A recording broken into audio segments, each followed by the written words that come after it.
حضرت صوبان رضی اللہ عنہ سے مروی ہے، فرماتے ہیں حضور پاک صلی اللہ علیہ وسلم نے ارشاد فرمایا یوشک الامم ان تداعى علیکم کما تداعى الاکلۃ الی قصعتها، اے میری امت سنو، ایک وقت آئے گا تم دنیا کے پیچھے ایسے پڑو گے، اللہ کو بھی بھولو گے، اللہ کی کتاب کو بھی بھولو گے، ایمان کو بھی بھولو گے، ایمانیات کو بھی بھولو گے، امانت کو بھی بھولو گے، دیانت کو بھی بھولو گے، صداقت کو بھی بھولو گے، پھر تم کمزور ہو جاؤ گے، پھر تم کفار کے لیے ترنوالا ہو جاؤ گے، اور کفار متحد ہو کر ایک دوسرے کو تم پر پل پڑنے کے لیے اور تمہیں ملیا میٹ کرنے کے لیے ایک دوسرے کو دعوت دیں گے اور کہیں گے آؤ آؤ آج مسلمانوں کا خاتمہ کرتے ہیں، آج ان کو مٹاتے ہیں، صفحہ ہستی سے ان کو مٹاتے ہیں، ان کے وجود کو ختم کرتے ہیں، ان کے بیج کو مار دیتے ہیں۔ ایک صحابی نے پوچھا یا رسول اللہ امن قلت نحن یومئذ، یہ کافروں میں اتنی جرت کہاں سے آئے گی؟ کیا ہم تھوڑے سے ہوں گے اس وجہ سے، کم ہوں گے اس وجہ سے، گنے چنے ہوں گے اس وجہ سے کفار ہم پر ٹوٹ پڑیں گے؟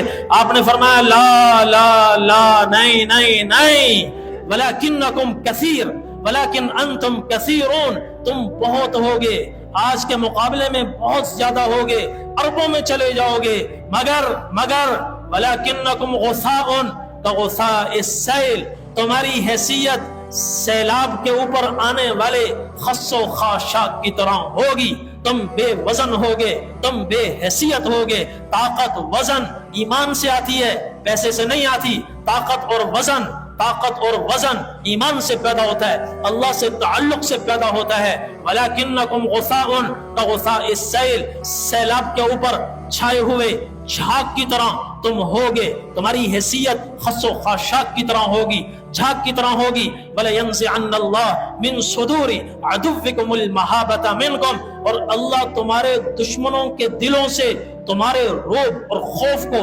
نکال لیں گے، اس لیے وہ جری ہو جائیں گے۔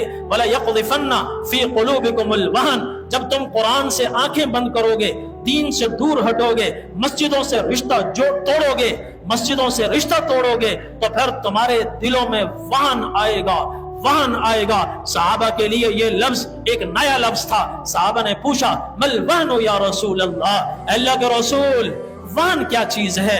آپ نے فرمایا حب الدنیا وکراہیت الموت، وہن کیا ہے؟ دنیا کی پوجا، دنیا کی محبت۔ تم پاگلوں کی طرح دنیا کے پیچھے دوڑو گے، جب دنیا کے پیچھے دوڑو گے تو خود بخود موت کی نفرت بھی آ جائے گی، موت کی نفرت پیدا ہو جائے گی، شہادت کی کوئی تمنا کسی کے دل میں نہیں ہوگی، سوال کرنا، اللہ سے دعا کرنا شہادت کا وہ تو بہت دور کی بات، تمنا شہادہ وہ بھی دلوں سے رخصت ہو جائے گی۔ موت کی نفرت دل میں ہوگی، دنیا کی محبت دل میں ہوگی۔ جب یہ دو چیزیں دل میں پیدا ہو جائیں تو پھر انسان میں کوئی وزن باقی نہیں رہتا، وہ خس و خاشاک کی طرح بن جاتا ہے۔ اس وقت مسلمان، خاص طور پر غزہ کے مسلمان محصور ہیں اور سخت ابتلا سے گزر چکے ہیں۔ ہر مسلمان پر فرض ہے اپنے غم بھولے، ان کے غم کو اپنائے، ان کے لیے دست سوال دراز کرے۔ اب تک جن کی نمازیں قضا ہو رہی تھی، میرے بھائیوں میں اپنے سمیت سب سے کہہ رہا ہوں، تہجد پڑھنا اپنے اوپر فرض کر لیں۔ رات کی تاریکی میں اللہ دعائیں سنتے ہیں، کچھ نہیں کر سکتے، دعا کر سکتے ہیں کہ نہیں کر سکتے؟ دعا کر، ڈریں اس وقت سے کہ یہ ہمارے اوپر ظلم ہو۔ تو اپنے بھائیوں کے لیے، اپنی بہنوں کے لیے، غزہ کے مسلمانوں کے لیے اللہ سے راتوں کو اٹھ کر مانگیں، اپنے غموں کو صفر کر دیں، یہ غم اپنے اندر پیدا کریں، انشاءاللہ اس غم کی برکت سے ہر غم دور ہو۔